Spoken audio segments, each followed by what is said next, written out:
Judge Eleanor Washington sits stone-faced on the bench, her scalp visible through patches of unevenly cut hair.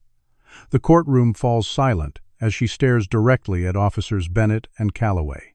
"The defendants will rise," she announces, her voice unwavering. They freeze, finally recognizing her. "Before we dive into this shocking story of justice and resilience, I'd love to know where you're watching from today. Take a second to drop your location in the comments, and if this opening grabbed your attention, hit that like button and subscribe to follow Judge Washington's incredible journey for justice. What would you do if you were in her position facing your attackers in your own courtroom? Eleanor Washington had built her reputation as one of the most respected judges in Meridian City, over 25 years on the bench. In a judicial system where black faces were still uncommon, especially in positions of power, Eleanor had distinguished herself through unwavering fairness and meticulous attention to detail in every case she presided over. Her colleagues, even those who disagreed with her judicial philosophy, acknowledged her brilliance and integrity. Each morning, Eleanor followed the same routine, waking at 5:30, meditating for 30 minutes, reviewing case files over breakfast, and arriving at the courthouse by 7:45, well before most staff. What many of her colleagues didn't know was that twice a week, Eleanor volunteered at a legal aid clinic in West Side, one of Meridian's predominantly black neighborhoods suffering from decades of disinvestment and over-black policing. Eleanor believed that justice shouldn't be confined to those who could afford it, a principle that guided her both on and off the bench. When Chief Judge Michaels assigned her the case against members of the Meridian City Police Department's Specialized Narcotics Unit, Eleanor understood the significance immediately. Officers James Bennett, Michael Calloway, and 3 others stood accused of evidence tampering, excessive force, and targeted harassment of black residents. The case had ignited tensions throughout the city after smartphone footage showed the officers planting evidence and brutally arresting a respected black high school teacher. As the trial date approached, Eleanor began receiving anonymous messages. First came emails with subtle warnings about knowing her place. Then came voicemails with extended silences followed by clicks that mimicked gunshots. Eleanor deleted them all, refusing to be intimidated. Her son Marcus, a corporate attorney in Washington, D.C., called frequently with concerns. "Mom, maybe you should request additional security," he suggested during their Sunday call. "I'm hearing things about threats against judges in similar cases." Eleanor brushed off his concerns.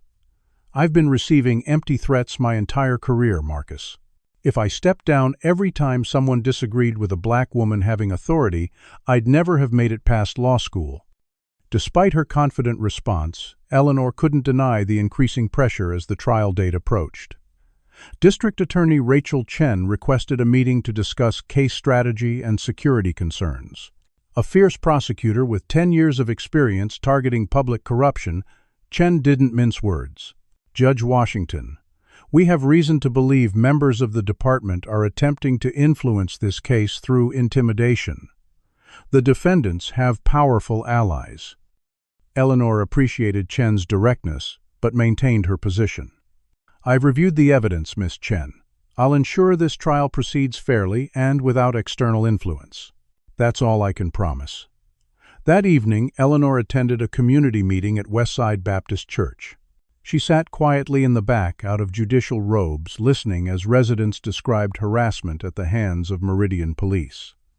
A young mother spoke through tears about officers threatening to call Child Protective Services when she questioned why they were searching her home without a warrant.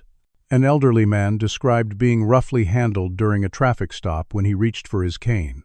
A teenager explained how officers routinely stopped and searched him on his walk home from basketball practice. As Eleanor drove home that night, the weight of responsibility settled heavily on her shoulders. This wasn't just another case. For the people of West Side and neighborhoods like it across Meridian, this trial represented a rare opportunity for accountability in a system that had failed them repeatedly. Eleanor knew that every ruling, every word from the bench would be scrutinized. One misstep could undermine the community's already fragile trust in the judicial system. As she pulled into her driveway, Eleanor noticed a car slowing down as it passed her house. The driver's face was obscured by darkness, but the message was clear: someone was watching. Eleanor straightened her shoulders and walked deliberately to her front door, refusing to quicken her pace, despite the chill running down her spine. Inside, she double-checked her security system before reviewing her notes on the preliminary motions for the police corruption case. The evidence was substantial, including internal communications, body camera footage that officers thought had been deleted, and testimony from a former officer who had agreed to cooperate with the investigation. Eleanor knew that presiding over this case might be the most important work of her career. As she prepared for bed, she glanced at the framed photo of her parents on her nightstand. Her father had been one of the first black police officers in Meridian, facing daily harassment from his white colleagues and distrust from the community he sought to protect. Her mother had worked as a school secretary while attending night classes to earn her teaching degree. They had taught Eleanor that dignity couldn't be taken, only surrendered. Tomorrow she would enter her courtroom with their lessons firmly in mind. Justice required courage, especially when powerful forces aligned against it. Eleanor's day began with an unsettling discovery. As she stepped outside to retrieve her newspaper, she noticed something wrong with her car. Moving closer, she found racial slurs spray-painted across the driver's side door. The ugly words a violent contrast against the vehicle's dignified navy blue paint. Her hands shook slightly as she called the police, then her court clerk to inform her she'd be delayed. The responding officers took photographs and notes, with professional detachment, promising to investigate, while exchanging glances that suggested they already knew this case would go nowhere. After they left, Eleanor spent 40 minutes scrubbing the paint, refusing to drive to work with those hateful words visible. By the time she arrived at the courthouse, the morning calendar was already underway, with Judge Patel covering her docket. Eleanor slipped into her chambers through the private entrance, attempting to process what had happened while preparing for the afternoon session. She had barely settled at her desk when Stanley Griffin, the police union representative, requested an immediate meeting. Griffin was a former detective with a reputation for manipulating the system to protect officers regardless of their conduct. Judge Washington, he began without preamble, given the circumstances, we believe you should consider recusing yourself from the Bennett and Calloway case. Eleanor kept her expression neutral. And what circumstances would those be, Mr. Griffin? He smiled thinly. The vandalism of your vehicle this morning suggests you may become a target for public anger regardless of how you rule. For your safety and to preserve the integrity of the proceedings, stepping aside seems prudent. The implication was clear enough. Eleanor leaned forward. Mr. Griffin, if every judge recused themselves after receiving threats, our judicial system would collapse. My decision stands. This meeting is over. After Griffin departed, Eleanor was still seething when William Hayes, the defense attorney representing officers Bennett and Calloway, requested permission to approach her chambers. Hayes was known for defending police officers accused of misconduct, winning acquittals in cases that seemed indefensible. Tall and impeccably dressed, he projected an aura of absolute confidence as he entered her office. Judge Washington, I understand you experienced some unfortunate vandalism this morning. His feigned sympathy made her skin crawl. I simply wanted to express my concern and remind you that perceptions of bias can damage even the most carefully conducted proceedings. Eleanor met his gaze directly. Are you suggesting I'm incapable of impartiality? Counselor Hayes raised his hands in a placating gesture. Not at all. I'm merely suggesting that the appearance of impartiality is as important as impartiality itself. The eyes of the city are on this case. Then we share a concern for justice being properly served, Eleanor replied coolly. Now, if you'll excuse me, I have a docket to prepare for. That weekend, Eleanor drove to her sister Vivian's home in Pinecrest, a historically black neighborhood that had resisted gentrification through community land trusts and housing cooperatives. As they sat on Vivian's porch drinking sweet tea, Eleanor found herself reflecting on the challenges she'd faced throughout her career. She remembered her first job at a prestigious law firm where clients often mistook her for a secretary. She recalled a white judge calling her aggressive for making the same objections her white male colleagues routinely made. She thought about the prosecutor who'd suggested during her judicial confirmation hearings that she might struggle to remain impartial in cases involving race. Each indignity had strengthened her resolve to ensure the legal system worked for everyone, not just those who resembled the men who had created it.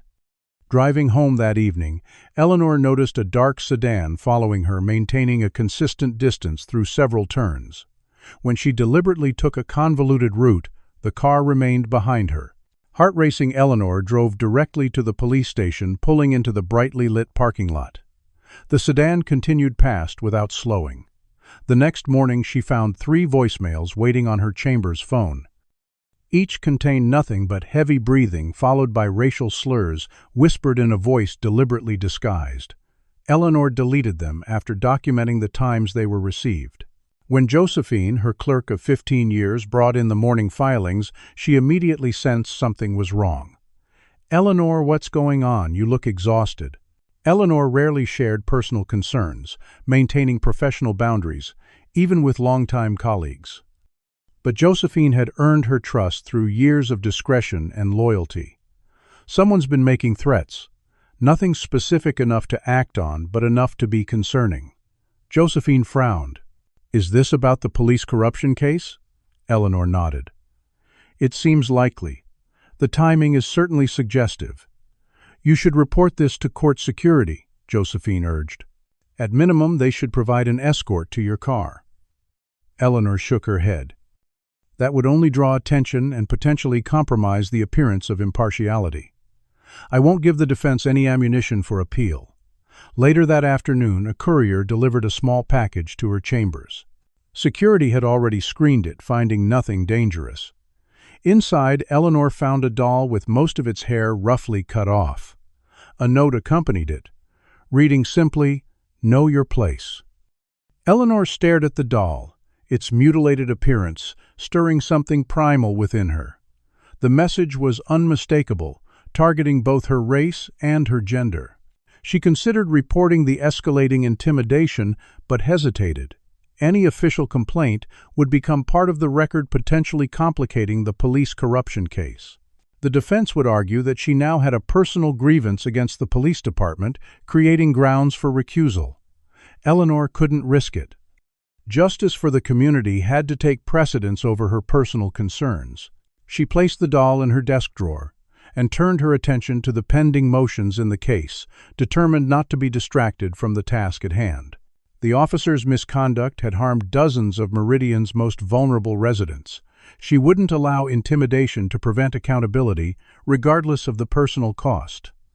The community garden in Westside had been Eleanor's passion project for the past 5 years.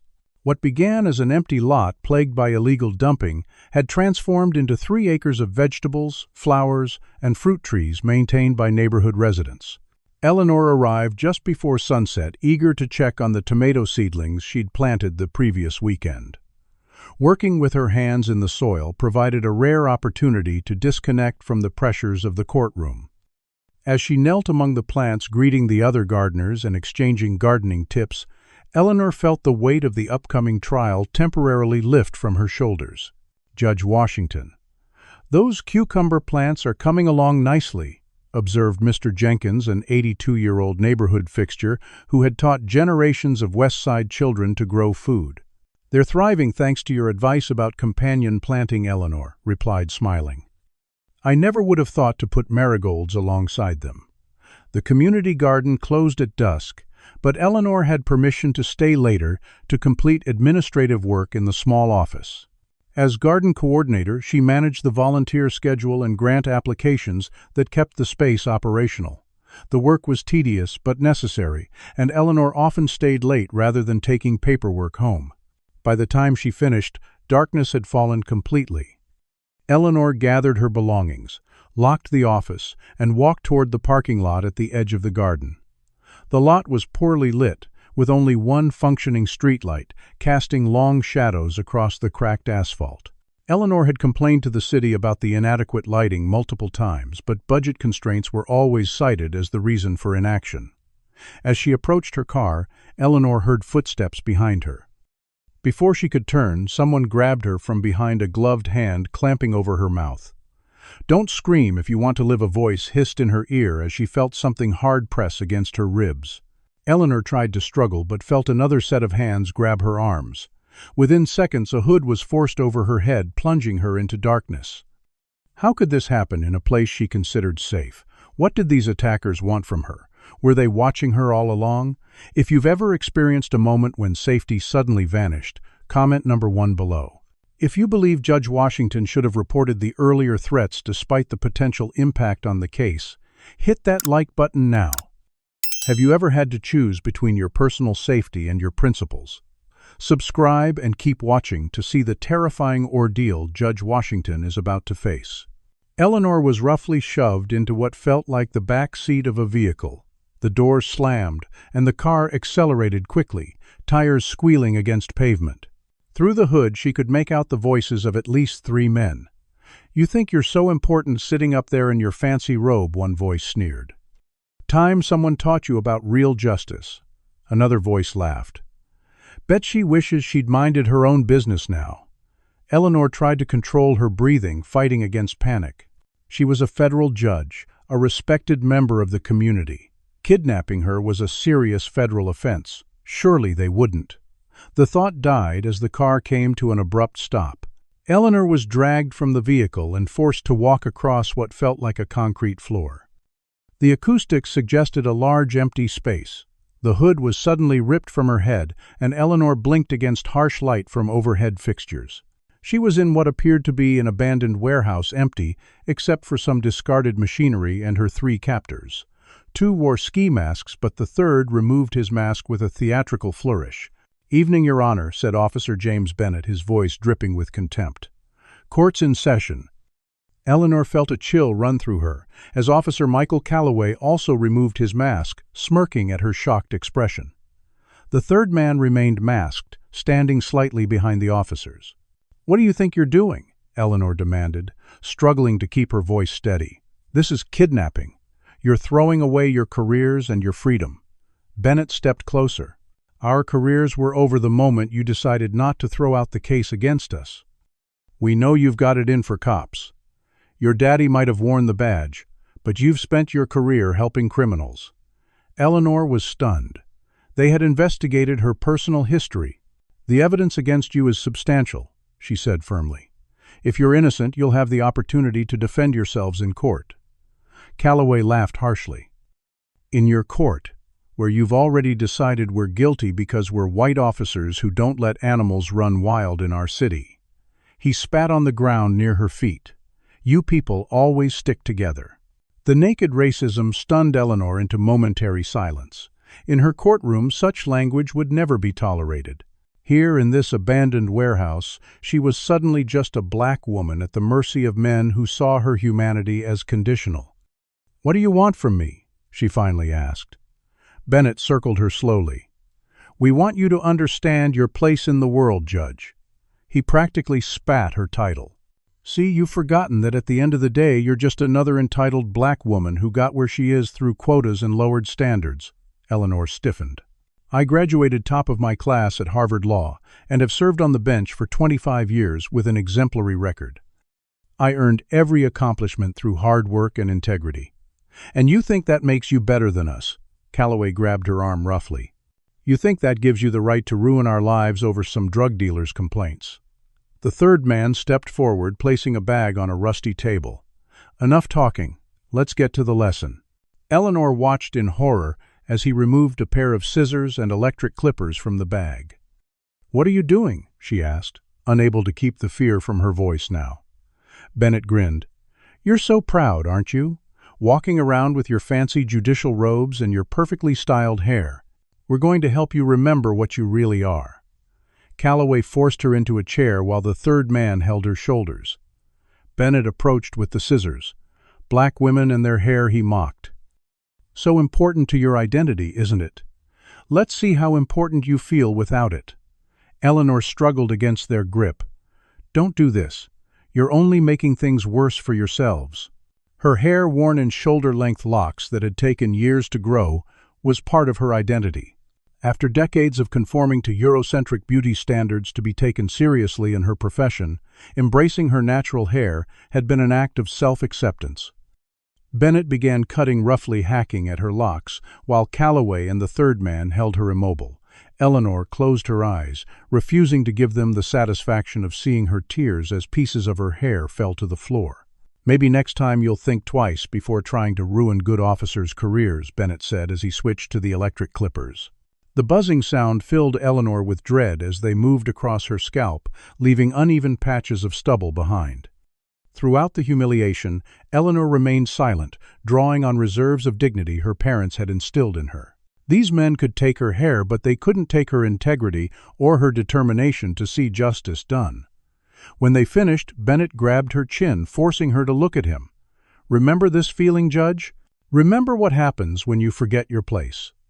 They blindfolded her again before driving her to an unfamiliar location and pushing her out of the vehicle. "Find your own way home," Calloway called as they drove away, leaving Eleanor standing on a street corner, in an unfamiliar neighborhood, her head brutally shorn and her dignity assaulted. As a city bus approached, Eleanor raised her hand, grateful that she still had her purse with her bus pass inside. The driver's eyes widened at her appearance, but he said nothing as she boarded. Passengers stared, then quickly looked away. Eleanor sat alone, her hands shaking in her lap, her scalp burning from the rough treatment. She would never forget this night. And neither would the men responsible, though they didn't yet realize the full consequences of what they had done. Eleanor entered her home in a state of shock, locking the door behind her and leaning against it as her legs threatened to give way. For several minutes, she simply stood there, struggling to process what had happened. Physical pain radiated from her scalp, where the clippers and scissors had scraped and nicked her skin. But the emotional trauma cut far deeper, a violation that reached beyond the physical assault to attack her very identity. Eleanor had spent decades navigating spaces where her presence as a black woman was often unwelcome. She had endured microaggressions, overt discrimination, and systemic barriers throughout her education and career. Each challenge had strengthened her resolve rather than diminishing it. Yet tonight's attack felt different, more personal and more devastating. She finally found the strength to move to her bathroom, steeling herself before turning on the light and facing the mirror. The reflection that greeted her was almost unrecognizable. Her beautiful locks, grown over 7 years and maintained with loving care, were gone, replaced by patches of uneven stubble and bare scalp, where the clippers had cut too close. Dried blood marked places where her skin had been caught in the blades. Eleanor stared at herself, a sob building in her throat that she refused to release. Crying would represent a victory for Bennett and Calloway. Instead, she methodically cleaned the cuts on her scalp, applied antibiotic ointment, and took photographs of her injuries. If she decided to report, the assault documentation would be essential. But would she report it? That question consumed Eleanor as she sat at her kitchen table, hands wrapped around a mug of tea that grew cold as she contemplated her options. Reporting the attack would mean recusing herself from the corruption case. It would create a direct conflict of interest that no appeals court would overlook. The case would be reassigned possibly to Judge Harrington, whose rulings consistently favored law enforcement. Everything Eleanor had endured would ultimately serve the officer's purpose by removing her from the case. The alternative was silence. She could continue presiding over the corruption trial while gathering evidence about her assault separately. It would mean facing her attackers daily in court, maintaining impartiality while knowing what they had done. The burden seemed impossible to bear, yet Eleanor could not shake the faces of the West Side residents who had spoken at the community meeting. They deserved justice. They deserved a judge who would ensure a fair trial unclouded by the defense's inevitable claims of bias that would follow if she reported the assault. Morning found Eleanor still at the kitchen table, having not slept. The sound of her doorbell startled her from her thoughts. Through the peephole, she saw her son Marcus standing on the porch, overnight bag in hand. Eleanor had forgotten their planned breakfast. For a moment, she considered not answering, but Marcus had a key and would worry if she didn't respond. Taking a deep breath, Eleanor opened the door. Marcus's expression shifted from smiling to horrified in an instant. "Mom, what happened to you?" He stepped inside, dropping his bag and reaching toward her shorn head before stopping himself. "Who did this to you, Eleanor?" Moved past him to close the door. "It's complicated, Marcus." "Complicated." His voice rose in disbelief. "Someone assaulted you. Have you called the police? Have you been to the hospital?" Eleanor gestured for him to sit down. "I need you to listen carefully, and I need you to respect my decisions, even if you disagree with them." She explained what had happened, watching her son's expression cycle through shock, rage, and disbelief. "You have to report this," Marcus insisted when she finished. "These officers kidnapped and assaulted a federal judge. They committed multiple felonies. They need to be arrested immediately. And if I report it, I'll have to recuse myself from their case," Eleanor pointed out. "Everything they did will have achieved exactly what they wanted." Marcus paced the living room. "So you're just going to let them get away with this? Let them sit in your courtroom knowing what they did to you?" Eleanor sighed. "I didn't say that. I said I need to be strategic about how and when I address what happened." "Strategy, Mom. Your safety is at risk. These men are dangerous. They've already proven they're willing to commit violence against you." Eleanor couldn't argue with his assessment. The officers had crossed lines she never imagined they would. Yet the idea of stepping away from the case felt like another violation.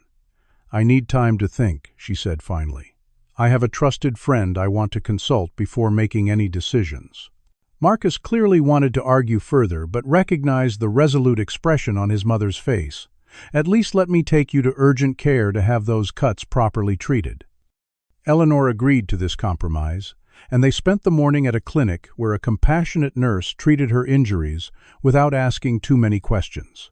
That afternoon, while Marcus made calls from her guest room, Eleanor contacted retired Judge Thomas Wilson. At 78, Thomas had been a mentor throughout Eleanor's career, one of the few black judges of his generation who had created paths for those who followed. He arrived within the hour, his normally jovial expression somber as he took in Eleanor's appearance. "Tell me everything," he said, and Eleanor did, from the initial threats through the previous night's assault. Thomas listened without interruption, his weathered hands folded in his lap. When she finished, he was quiet for a long moment. "What do you want to do?" he finally asked.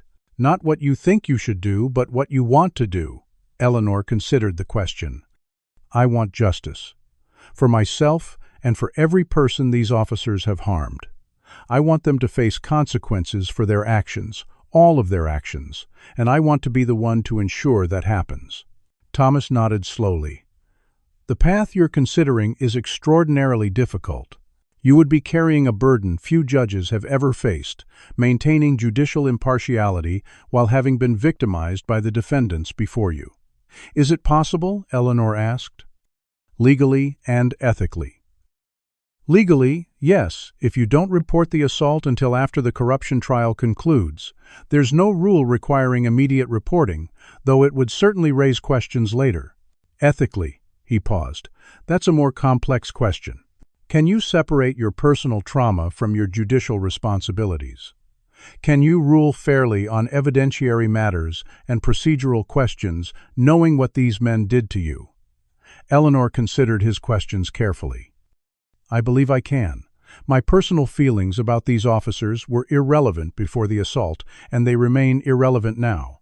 The evidence and the law are what matter." Thomas studied her face. "And what will you do about your appearance? Your hair will raise questions the moment you return to court." Eleanor touched her damaged scalp. "I won't hide it. I won't wear a wig or a headscarf. I'll have what remains trimmed evenly short, and I'll face them exactly as they left me. Let them wonder if I recognize them. Let them fear what might come." Thomas's expression reflected concern and admiration. "You're proposing to engage in a psychological battle while presiding over a complex criminal trial. The stress will be immense." "I'm aware," Eleanor replied. "But I've never backed down from a challenge, especially when justice is at stake." After Thomas left, Eleanor called her trusted hairstylist, explaining that she needed emergency assistance without detailing why. Layla arrived an hour later, gasping when Eleanor opened the door. "Who did this to you?" she demanded. "That doesn't matter right now," Eleanor replied. Can you make it look intentional? Even it out so it appears I chose this style." Layla worked in somber silence, trimming the remaining hair to a uniform quarter-inch across Eleanor's scalp, carefully working around the healing cuts. When she finished, Eleanor studied her reflection. The woman who looked back at her appeared stronger, more determined, her features more pronounced without hair to soften them. It was a warrior's appearance, and that felt appropriate for the battle ahead. That night, as Marcus slept in the guest room, Eleanor prepared for her return to the courtroom.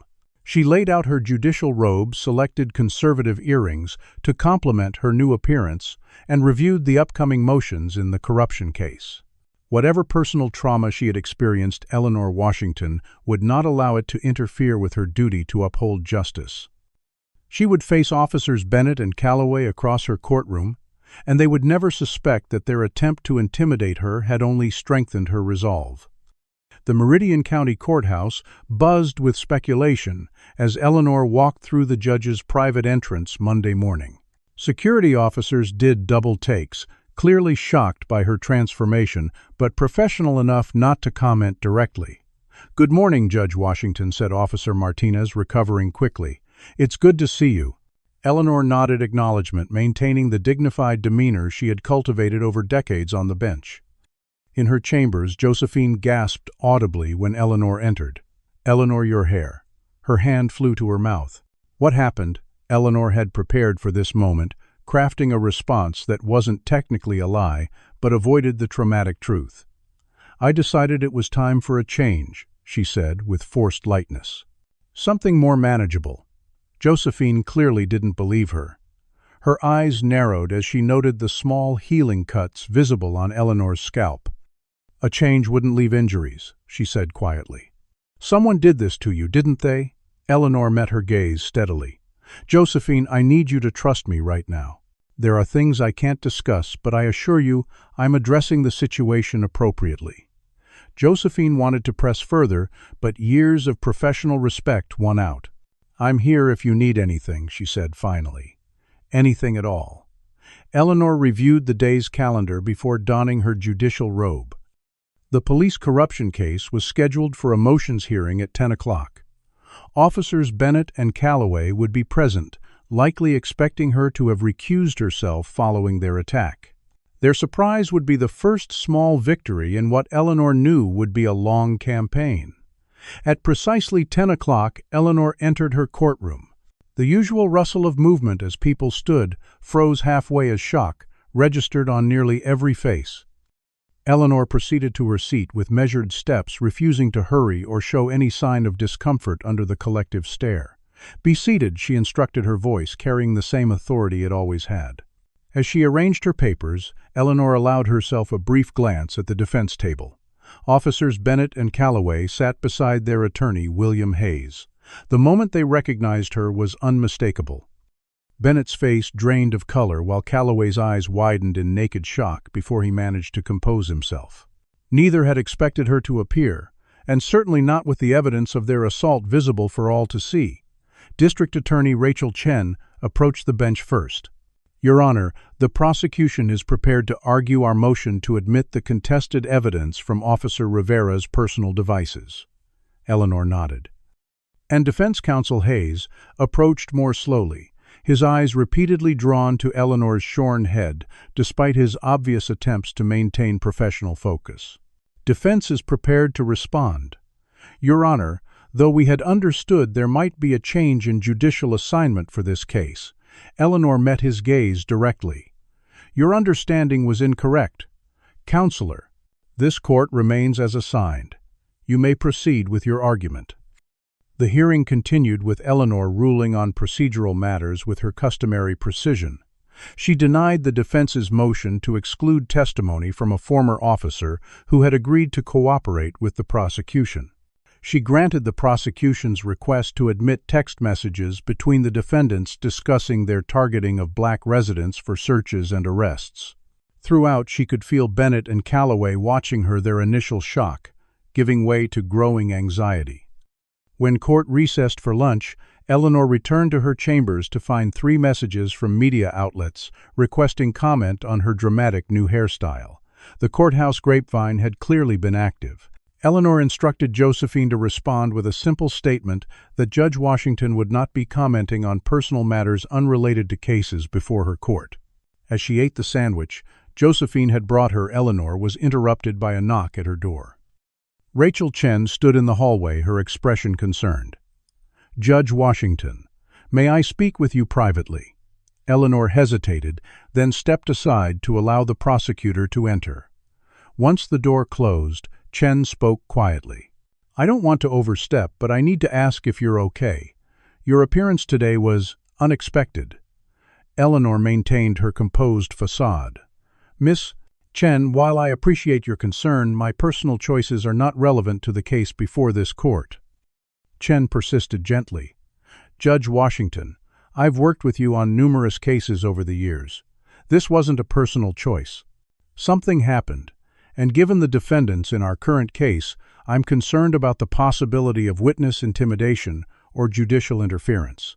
Eleanor chose her words carefully. "Miss Chen, I understand your concerns.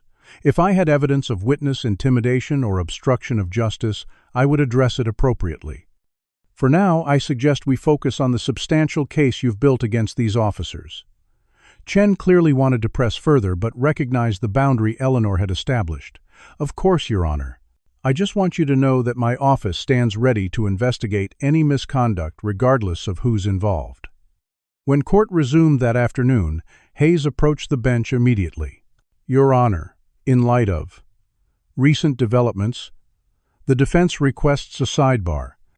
Eleanor granted the request, and Hayes spoke in hushed tones at the bench. "Judge Washington, my clients have expressed concern about potential bias in these proceedings. Your change in appearance has raised questions about whether external factors might be influencing the court." Eleanor's expression remained impassive. "Mr. Hayes, if you're suggesting I'm incapable of impartiality, I suggest you file a formal motion for recusal and be prepared to present specific evidence of bias in my rulings. Speculation about my personal appearance is not grounds for recusal." Hayes backpedaled quickly. "I'm not filing a motion at this time, Your Honor.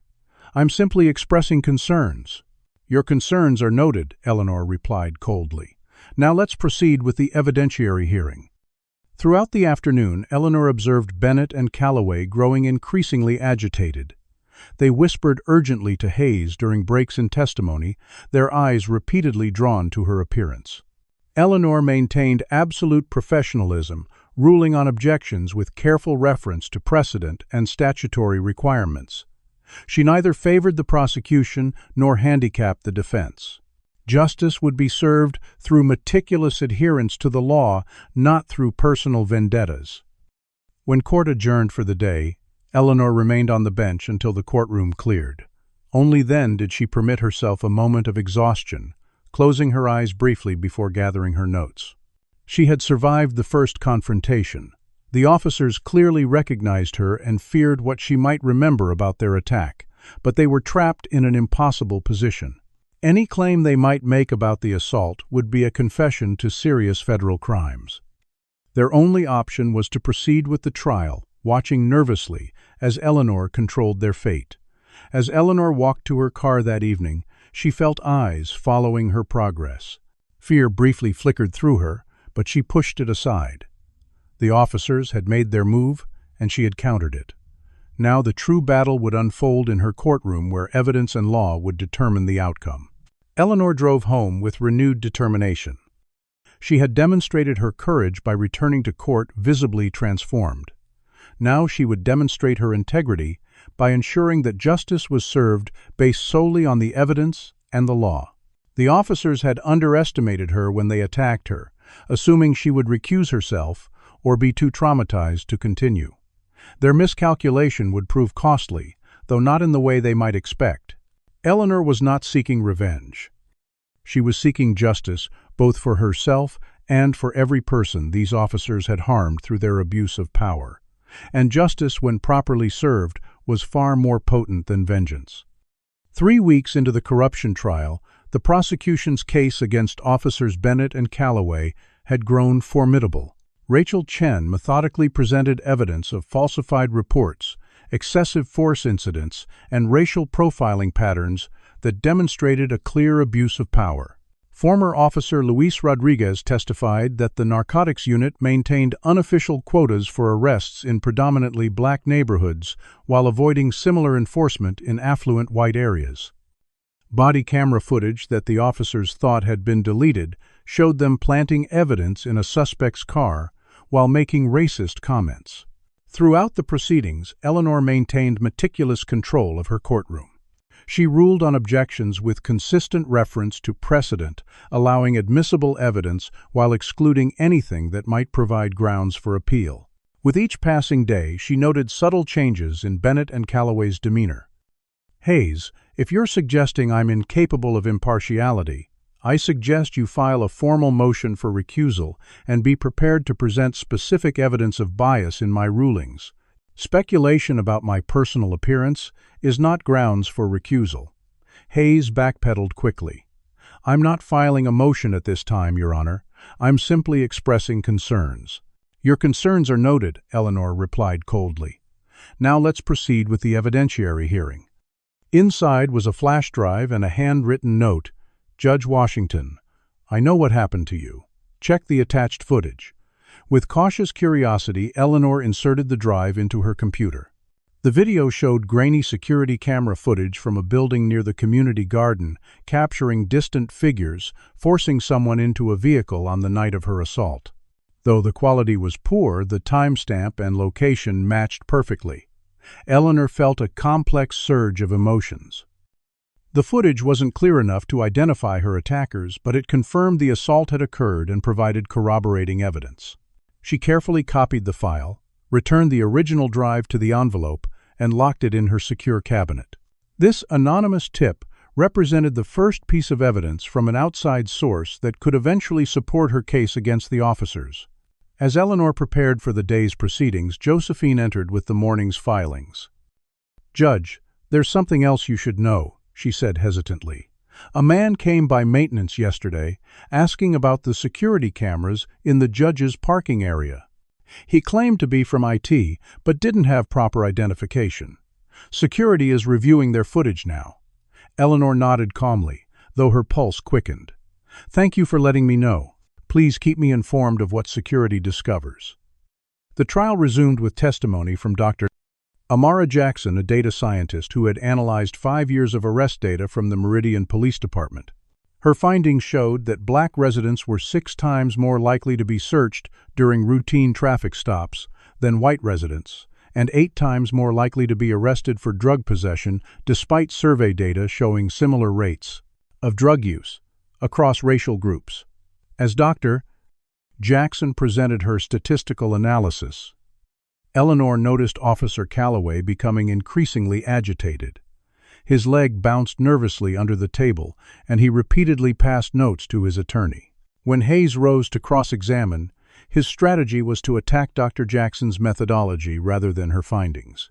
"Doctor, isn't it true that correlation doesn't imply causation? These statistical disparities could be explained by numerous factors other than officer bias." "Doctor." Jackson remained poised. "That's why we controlled for variables, including time of day, neighborhood crime rates, and reported incidents. The racial disparity persisted across all control conditions."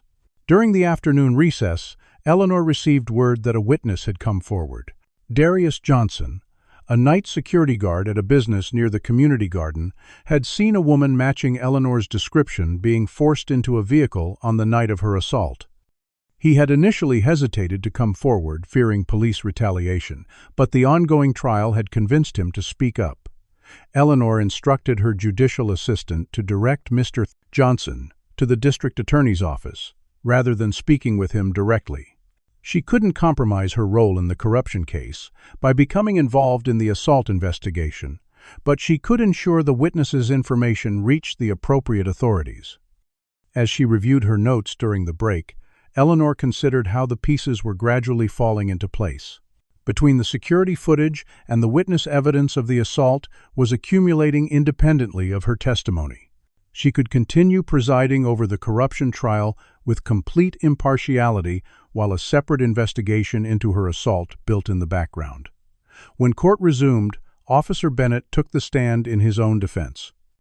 Hayes led him through carefully rehearsed testimony about his record of service and the challenges of policing high-crime neighborhoods. Bennett presented himself as a dedicated officer, making difficult decisions in dangerous situations. Officer Bennett Hayes asked, "Have you ever targeted individuals based on their race?" Bennett appeared earnestly offended. "Absolutely not. I enforce the law equally regardless of a suspect's race or background." During cross-examination, Rachel Chen methodically dismantled this claim. She presented Bennett with his own text messages, referring to black neighborhoods as hunting grounds and black suspects as animals. She showed body camera footage where Bennett told a trainee to always search the black ones, they're usually holding something. Throughout his increasingly uncomfortable testimony, Bennett's eyes repeatedly darted to Eleanor, clearly searching for signs of recognition or reaction to his lies. Eleanor maintained her judicial composure, allowing nothing in her expression to confirm or deny whether she recognized him from the assault. "Did you notice how Bennett keeps looking at Judge Washington? What do you think is going through his mind right now?" Type number 1 in the comments if you believe he's starting to realize the severity of his actions. Hit that like button if you admire Judge Washington's incredible composure in the face of her attackers. Would you be able to maintain such professionalism while facing people who harmed you so deeply? Subscribe now to follow this powerful story of justice and resilience to its conclusion. That evening, Eleanor worked late in her chambers, reviewing her notes on Bennett's testimony and preparing for Calloway's expected appearance the following day. A noise in the hallway caught her attention.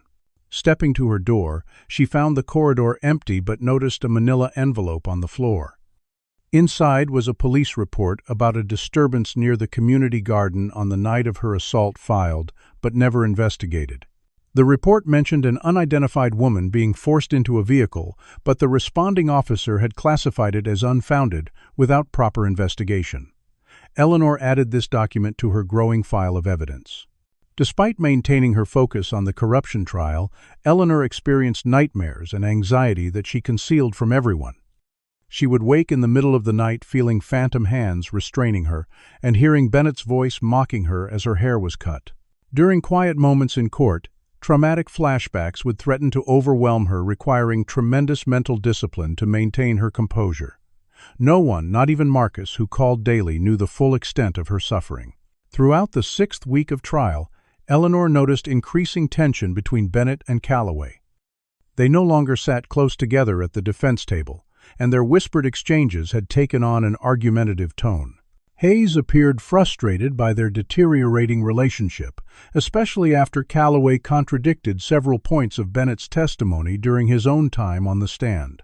This fracturing of their united front represented another small victory in Eleanor's careful psychological campaign.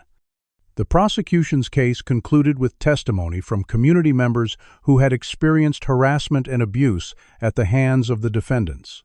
Mrs. Probalovas's Oludiotin. Gladys Perkins, a 74-year-old grandmother, described being roughly handcuffed and held for hours after questioning why officers were searching her grandson's room without a warrant. 17-year-old Jamal Washington explained how officers had planted drugs in his backpack and threatened him with prosecution unless he provided information about neighborhood residents. Each testimony built upon the last, creating a comprehensive picture of systematic abuse directed at black residents.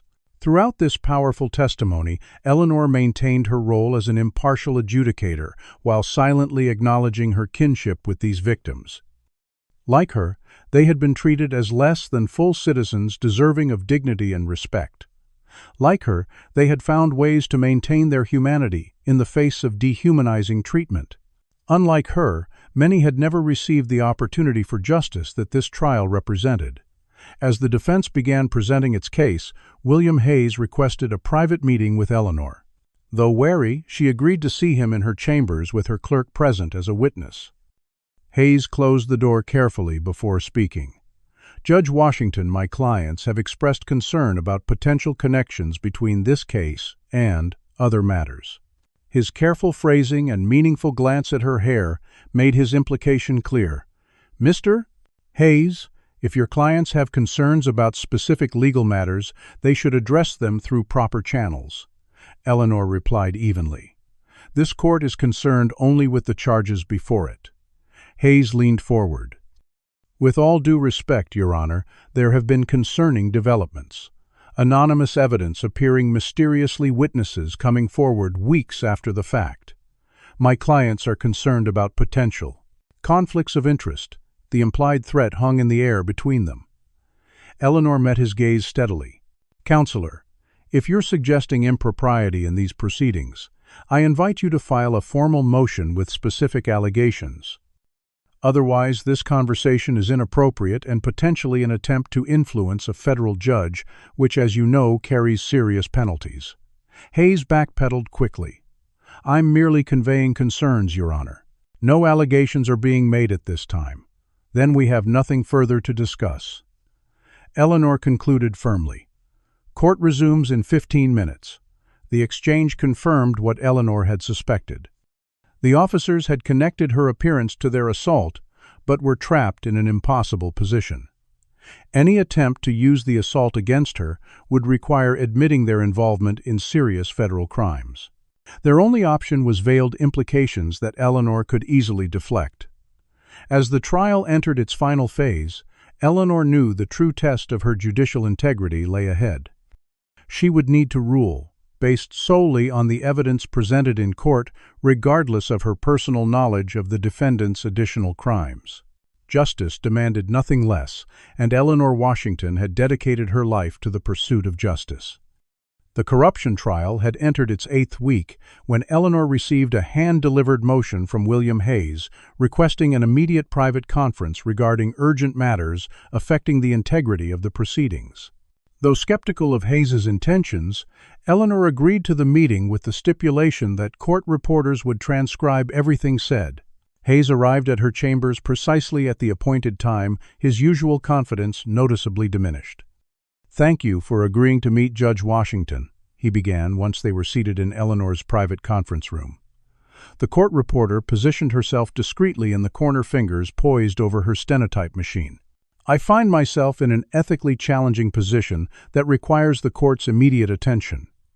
Eleanor regarded him with measured skepticism. "Proceed, counselor." Hayes cleared his throat.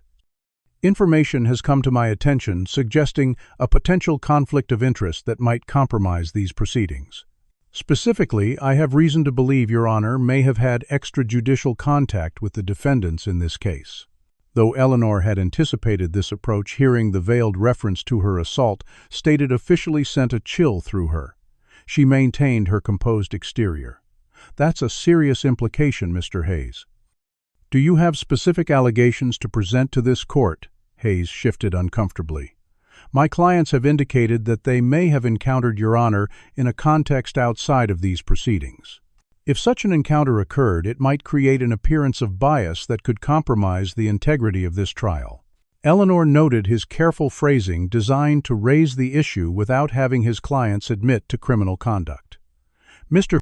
Hayes, your statement contains numerous conditional phrases, but no specific allegation. If you're suggesting I should recuse myself, you need to file a formal motion with specific factual claims that would warrant recusal under the Judicial Code of Conduct." Hayes leaned forward. "Judge Washington, we both know what happened to your hair." His voice had dropped to nearly a whisper, though still audible enough for the court reporter to capture. "My clients are prepared to admit to certain indiscretions in exchange for considerations regarding the charges they currently face." The implied blackmail hung in the air between them. Eleanor allowed the silence to stretch for several seconds before responding. "Mr. Hayes, let me be absolutely clear. I will not be threatened or intimidated. If your clients wish to make admissions regarding any criminal conduct, they should do so through proper channels with full understanding of the consequences. This court will continue to evaluate the evidence in the corruption case based solely on what has been properly admitted into the record." Hayes's expression hardened. "Even if that means ignoring relevant information about potential bias, what I will not ignore, Mr. Hayes, is what appears to be an attempt to improperly influence a federal judge." Eleanor replied, her voice carrying the full weight of her authority. This meeting is concluded. Any further communications on this matter should be submitted in writing and properly filed with the court. After Hayes departed, Eleanor sat motionless, processing the encounter. The defense was growing desperate. Hayes had essentially admitted his client's involvement in her assault while attempting to leverage that crime to undermine the corruption case. It represented a breaking point in the proceedings, one that required careful navigation to ensure justice in both matters. The following morning, court convened for what promised to be a contentious day of closing testimony. Officer Calloway was completing his cross-examination, growing increasingly defensive under Rachel Chen's methodical questioning. Officer Calloway, you testified earlier that you've never used racial slurs when referring to suspects or civilians. Is that correct? Chen asked, consulting her notes. That's right, Calloway confirmed. I treat everyone with professional respect, regardless of race. Chen approached with a document. I'd like to introduce Prosecution Exhibit 47, a transcript of your body camera recording from March 12th of last year. As Calloway reviewed the document, his face paled visibly. Would you please read the highlighted portion on page 3? Chen requested. Calloway hesitated, then began reading reluctantly. I said, these people need to learn their place. Another black. He stopped abruptly. Continue, Officer Calloway, Eleanor instructed firmly. Calloway looked directly at Eleanor, something dangerous flashing in his eyes. Another black judge thinking she's above the law. The courtroom fell silent. The statement from the transcript contained a general racial comment, but Calloway had altered it while reading, creating a specific reference to Eleanor that connected directly to words used during her assault. Eleanor maintained her composure while noting the reaction throughout the courtroom. Rachel Chen appeared momentarily stunned before recovering. Your Honor, the transcript does not contain the word judge. The defendant has altered the text while reading. Eleanor addressed Calloway directly. Officer Calloway, you will read the document exactly as written or be held in contempt. Calloway's control finally shattered. Everyone here is dancing around the truth. You know exactly who I am, don't you, Judge? You remember me clearly. The courtroom erupted in confusion as William Hayes frantically tried to silence his client. Officer Calloway, control yourself, he hissed loudly enough to be heard throughout the room. Calloway shook off Hayes's restraining hand. She's been playing us this whole time, sitting up there pretending she doesn't recognize us when we all know what happened. Eleanor struck her gavel sharply. Bailiff, remove the jury. Court is in recess for 15 minutes. As the stunned jurors were escorted out, Eleanor maintained her judicial demeanor despite the chaos unfolding before her. Bennett was now urgently whispering to Calloway, who continued his outburst. You think you're so clever with your shaved head making us sweat while you build your case. We should have done more than just cut your hair. The final admission hung in the air as the bailiffs moved to restrain Calloway. Eleanor stood. Officer Calloway, you are held in contempt of court. Bailiffs, take the defendant into custody. As Calloway was removed from the courtroom, Eleanor addressed the remaining parties. We will reconvene in my chambers immediately to address this development. The meeting in chambers was tense, with Rachel Chen, William Hayes, and Officer Bennett seated across from Eleanor. Court security stood by the door, while the court reporter prepared to document the proceedings. Mr. Hayes, your client has just admitted to a serious criminal assault against a federal judge in open court, Eleanor stated calmly. This creates an extraordinary situation that must be addressed immediately. Hayes appeared genuinely shaken. Your Honor, I had no knowledge of any such incident. If Officer Calloway was involved in some kind of altercation with you, I was not informed. Eleanor turned to Rachel Chen. Miss Chen, given these developments, I am formally disclosing that approximately 6 weeks ago, I was assaulted by individuals who forcibly cut my hair. I did not report this incident immediately to avoid compromising the corruption trial. I have, however, been documenting evidence as it became available. Chen looked stunned. Judge Washington, are you saying the defendants in this case assaulted you during the trial? That appears to be what Officer Calloway just admitted to in open court. Eleanor confirmed. I will be providing a full statement to federal authorities. In light of these developments, I am recusing myself from further proceedings in the corruption case, effective immediately." Eleanor turned to Bennett, who sat ashen-faced beside his attorney. "Officer Bennett, do you wish to make any statements regarding this matter?" Bennett looked to Hayes, who shook his head slightly. "No, Your Honor," Bennett replied quietly. "Then this meeting is adjourned," Eleanor concluded. "Chief Judge Michaels will be assigned to the corruption case, effective immediately. I will be filing a formal criminal complaint regarding the assault within the hour." After everyone had departed, Eleanor finally allowed herself a moment of relief.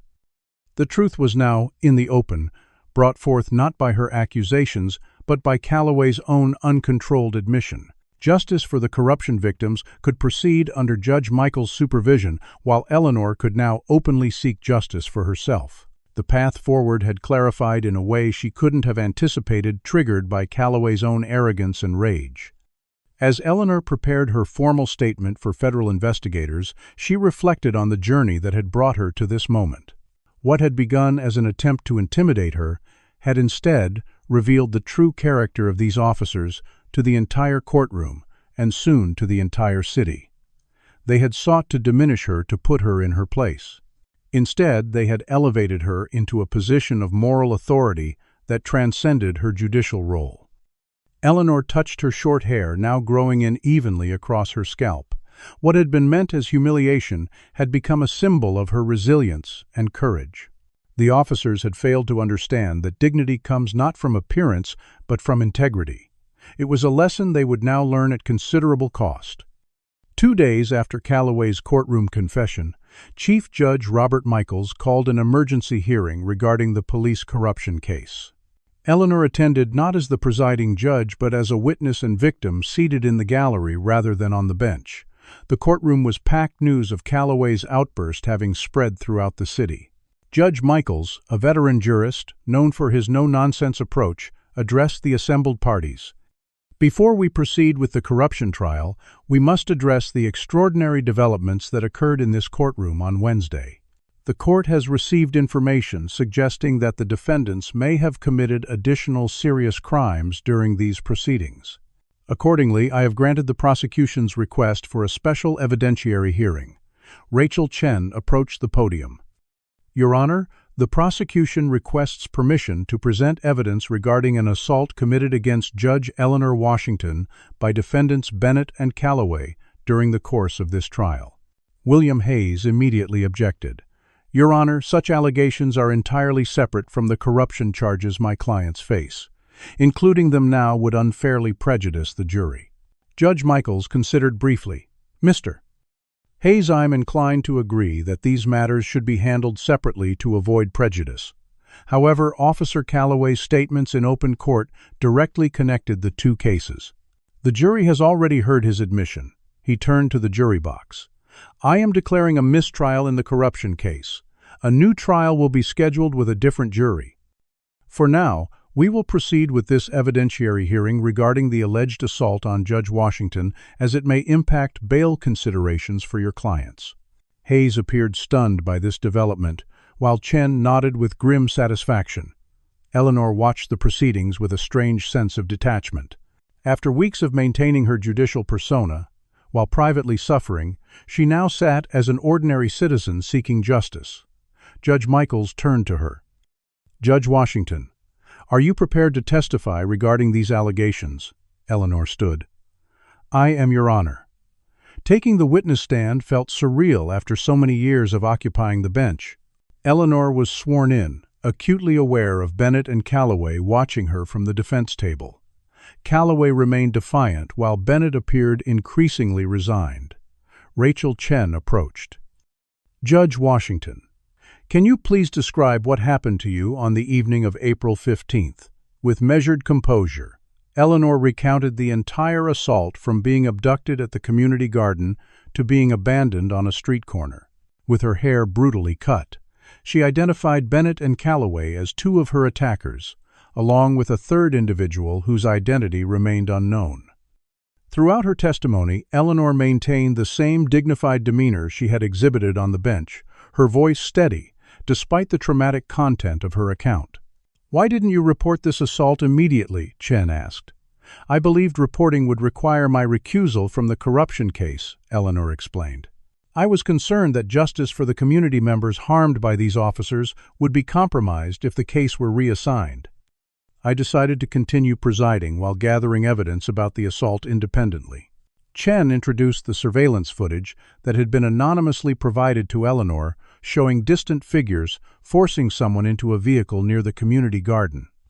Darius Johnson, the security guard who had witnessed the abduction, testified to seeing a woman matching Eleanor's description being forced into an unmarked car by 3 men, one of whom he could identify as Officer Bennett from his build and distinctive walk.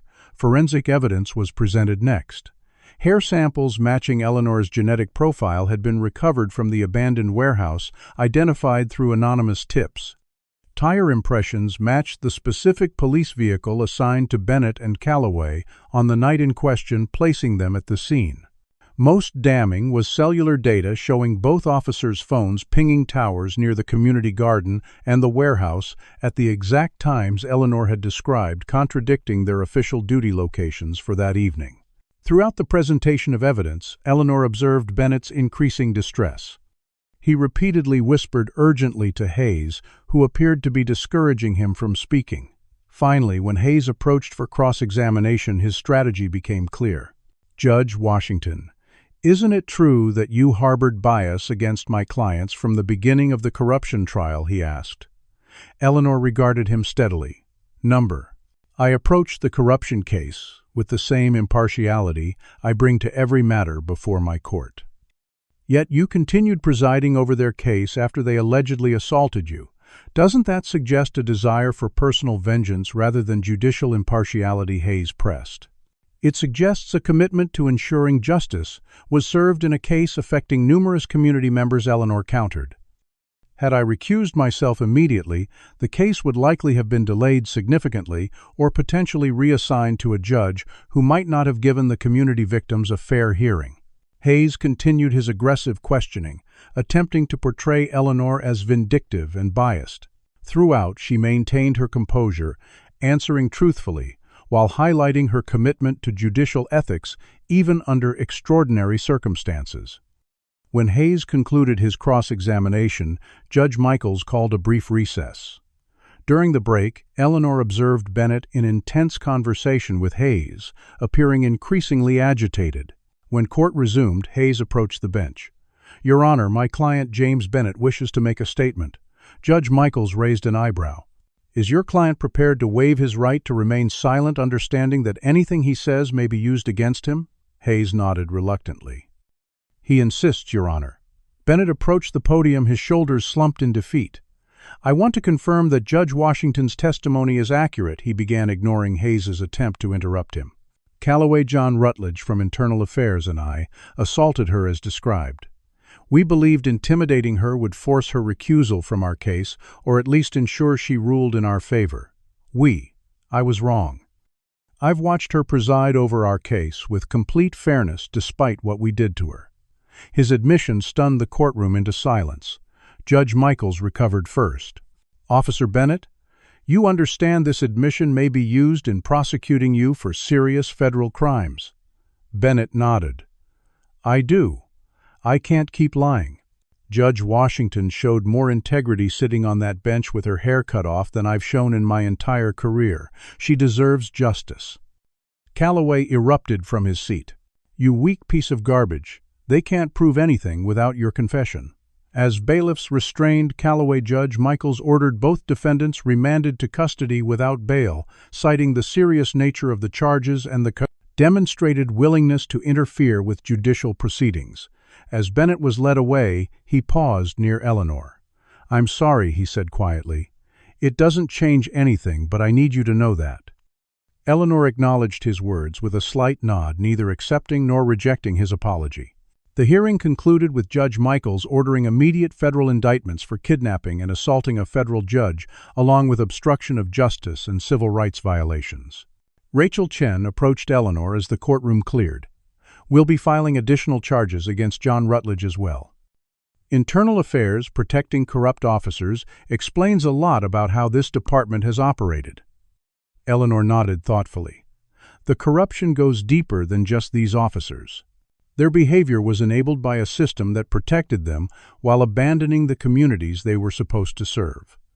As Eleanor left the courthouse that afternoon, she found a crowd of community members gathered on the steps. They formed an aisle for her to pass through, many reaching out to touch her shoulder or arm in solidarity. Mrs. Gladys Perkins, who had testified about being wrongfully detained, embraced her warmly. "You stood for us when no one else would," she said, tears in her eyes. "Now we stand for you." Eleanor was deeply moved by this spontaneous demonstration of support. What had begun as her private struggle for dignity had transformed into a communal stand against injustice. The officers had intended to isolate and shame her. Instead, they had unwittingly created a powerful symbol that united the community in its demand for accountability. As media cameras captured the scene, Eleanor knew that the story of her assault and resilience would extend beyond Meridian, potentially inspiring judges and prosecutors nationwide to confront police misconduct with greater courage. The system that had protected Bennett Calloway, and others like them for decades, was finally being exposed not through dramatic raids or federal interventions, but through the quiet courage of a judge who refused to be intimidated. 6 months after Officer Calloway's courtroom confession, Eleanor sat in the gallery of Federal Courtroom 3, watching as Judge Patricia Reynolds prepared to announce the verdicts in the corruption trial. The case had been reassigned to the federal system due to the extensive civil rights violations uncovered during the investigation. Eleanor's assault had opened a floodgate of revelations about misconduct within the Meridian Police Department, including evidence tampering, excessive force, and systematic harassment of black residents. The jury had deliberated for just 7 hours before reaching unanimous verdicts on all counts. Judge Reynolds addressed the packed courtroom. "Will the defendants please rise?" Bennett Calloway and 5 additional officers stood alongside their attorneys. In the matter of United States versus Bennett et al., the jury has found all defendants guilty on all counts of corruption, evidence tampering, civil rights violations, and abuse of power under color of law. Murmurs rippled through the courtroom as Judge Reynolds continued reading the specific verdicts for each defendant. Eleanor felt a complex mixture of vindication and sadness. The guilty verdicts represented justice for countless victims of police misconduct, yet they also reflected a profound betrayal of the public trust that these officers had sworn to uphold. 2 weeks later, Eleanor testified at the separate trial, addressing her assault. Standing before the court, she described not only the physical attack, but its deeper significance. "When these officers cut my hair, they weren't just attempting to humiliate me as a woman or intimidate me as a judge. They were attacking my identity as a black woman who dared to occupy a position of authority. My locks represented years of personal journey toward self-acceptance after decades of conforming to Eurocentric standards to be taken seriously in my profession. They understood the cultural significance of attacking a black woman's hair, which is why they chose that specific form of assault." Eleanor's testimony was followed by Bennett's, who had agreed to cooperate with prosecutors in exchange for consideration during sentencing. He provided a full account of the conspiracy, including the involvement of John Rutledge from Internal Affairs, who had helped cover up numerous instances of misconduct over the years. Calloway maintained his defiance throughout the proceedings, refusing to acknowledge wrongdoing even when confronted with overwhelming evidence. At sentencing, Judge Tamara Wilson, an experienced federal judge who had been mentored by Eleanor early in her career, addressed the defendants directly. "The crimes you committed strike at the very foundation of our justice system. You assaulted a federal judge to obstruct justice, violating both your oaths and the community's trust in profound ways." She sentenced Calloway to 25 years in federal prison for kidnapping, assault of a federal judge, obstruction of justice, and civil rights violations. Bennett received 15 years due to his cooperation and evident remorse. Rutledge, who had eventually pleaded guilty rather than face trial, received 20 years for his role in both the assault and the systematic cover-up of police misconduct. As Eleanor left the courthouse after sentencing, reporters crowded around her. "Judge Washington, How do you feel about the sentences called "one journalist"? Eleanor considered her response carefully. Justice isn't about vengeance or personal satisfaction. It's about accountability and restoring community trust. These sentences reflect the severity of the crimes committed not just against me, but against the entire justice system these men swore to uphold. Another reporter called out, "Will you be returning to the bench?" Eleanor nodded. "I've already resumed my duties. My experience has only strengthened my commitment to ensuring equal justice under law." In the months following the trials, Eleanor established the Meridian Justice Initiative, a legal fund, providing representation to victims of racial discrimination and police misconduct. Using her own savings and donations from community members and legal organizations nationwide, the fund supported cases that might otherwise never have reached the courts. Working with community leaders, Eleanor also helped establish civilian oversight mechanisms for the Meridian Police Department, creating accountability structures that would outlast any individual officer or administrator. On a warm Saturday morning, Eleanor visited the community garden where her ordeal had begun. The space had been renamed the Washington Community Justice Garden, with a new security system and improved lighting donated by local businesses. Eleanor knelt to tend the tomato plants she had replanted, her short natural hair now grown into a style she had chosen for herself. Marcus approached carrying 2 bottles of water. "The seedlings are coming along nicely," he observed, handing her a bottle. "Just like everything else you nurture." Eleanor smiled, accepting both the water and the compliment. Gardens and justice both require constant attention. Neglect either and weeds quickly take over. They worked side by side for a while, Eleanor enjoying the simple pleasure of dirt under her fingernails and sun on her face. A year ago, this garden had been the site of her greatest trauma. Today, she had reclaimed it as a place of growth and community. Later that afternoon, Eleanor presided over a special ceremony at the Meridian County Courthouse. 3 new judges were being sworn in, including Rachel Chen, who had been appointed to the bench following her successful prosecution of the corruption cases. The appointees reflected the diversity of the community. They would serve a significant change from the predominantly white male judiciary that had dominated Meridian's courts for generations. As Eleanor administered the oath of office, she felt profound satisfaction in witnessing this tangible evidence of progress. "Will you uphold justice equally for all who come before your court without fear or favor?" she asked, as part of the ceremonial questions. "I will," the new judges responded in unison, their voices strong with commitment. After the ceremony, Eleanor returned to her chambers, now adorned with artwork created by Westside youth, depicting themes of justice and community. A framed photograph showed her with her hair freshly cut, standing proudly at the courthouse steps surrounded by community members. What had begun as an attempt to humiliate and silence her had instead amplified her voice and influence. The officers who attacked her had inadvertently transformed her from a respected but relatively unknown judge into a national symbol of judicial courage and integrity. As Eleanor prepared to hear motions in an upcoming civil rights case, she reflected on how profoundly her life had changed in a single year. Her attackers had sought to remind her of her place in a system built on racial hierarchy. Instead, they had helped her define a new place for herself and others who had been marginalized within the legal system. Her hair had grown back, but Eleanor kept it short by choice, now a reminder of her journey and a symbol of her liberation from others' expectations. She no longer needed to conform to anyone's standards but her own. Justice, Eleanor had come to understand, wasn't merely about punishing wrongdoing. It was about transformation, about creating systems that recognized and protected the inherent dignity of every person. The officers who had assaulted her had failed to understand that dignity cannot be cut away or diminished through violence. It can only be surrendered willingly, and Eleanor Washington had never surrendered hers.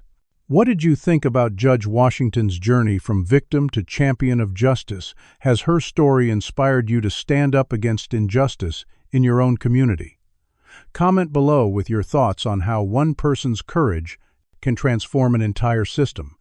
If you found strength in Eleanor's refusal to be intimidated, please hit that like button and subscribe to our channel for more powerful stories of resilience and justice. Share this video with someone who needs inspiration to face their own challenges. Thank you for joining us on this powerful journey. And remember, true dignity comes not from how others treat you, but from the integrity with which you face life's greatest challenges. Judge Eleanor Washington's story teaches us that true power lies not in authority, but in unwavering integrity. When faced with racist violence meant to humiliate and silence her, she chose a path of strategic justice rather than immediate vengeance. Her decision to continue presiding over the corruption case while building evidence separately demonstrated extraordinary moral courage and commitment to her community. Eleanor understood that justice is larger than personal vindication. It's about systemic accountability. The officers who attacked her fundamentally misunderstood the source of her strength. They believed cutting her hair would diminish her dignity, failing to recognize that dignity comes from within. Their attempt to put her in her place, instead, revealed their own moral bankruptcy, while elevating Eleanor into a symbol of resistance against injustice. Eleanor's transformation of trauma into systemic change, establishing the Meridian Justice Initiative, creating police oversight mechanisms, and mentoring diverse judges, shows how individual courage can spark institutional reform. She reclaimed her narrative by keeping her hair short by choice, transforming a symbol of victimization into one of liberation. The ultimate lesson is that those who abuse power inevitably undermine themselves, while those who maintain integrity, even in darkness, create lasting change that extends far beyond their personal experience. What moment in Judge Washington's story resonated most deeply with you? Was it her decision to continue presiding over the case despite the trauma her confrontation with her attackers in court, or her work to create lasting change? Afterward, share your thoughts in the comments below. If you believe in the power of standing firm against injustice, even when it's difficult, please hit that like button to help more people discover this powerful story. Have you ever witnessed or experienced someone turning pain into positive change? Subscribe to our channel for more inspiring stories of resilience and justice in the face of discrimination. Share this video with someone who might need courage today. Sometimes seeing another person's strength helps us find our own. Thank you for joining us on this journey through Judge Washington's remarkable story. Remember, true dignity can never be taken, only surrendered, and some lights shine brightest in the darkest places.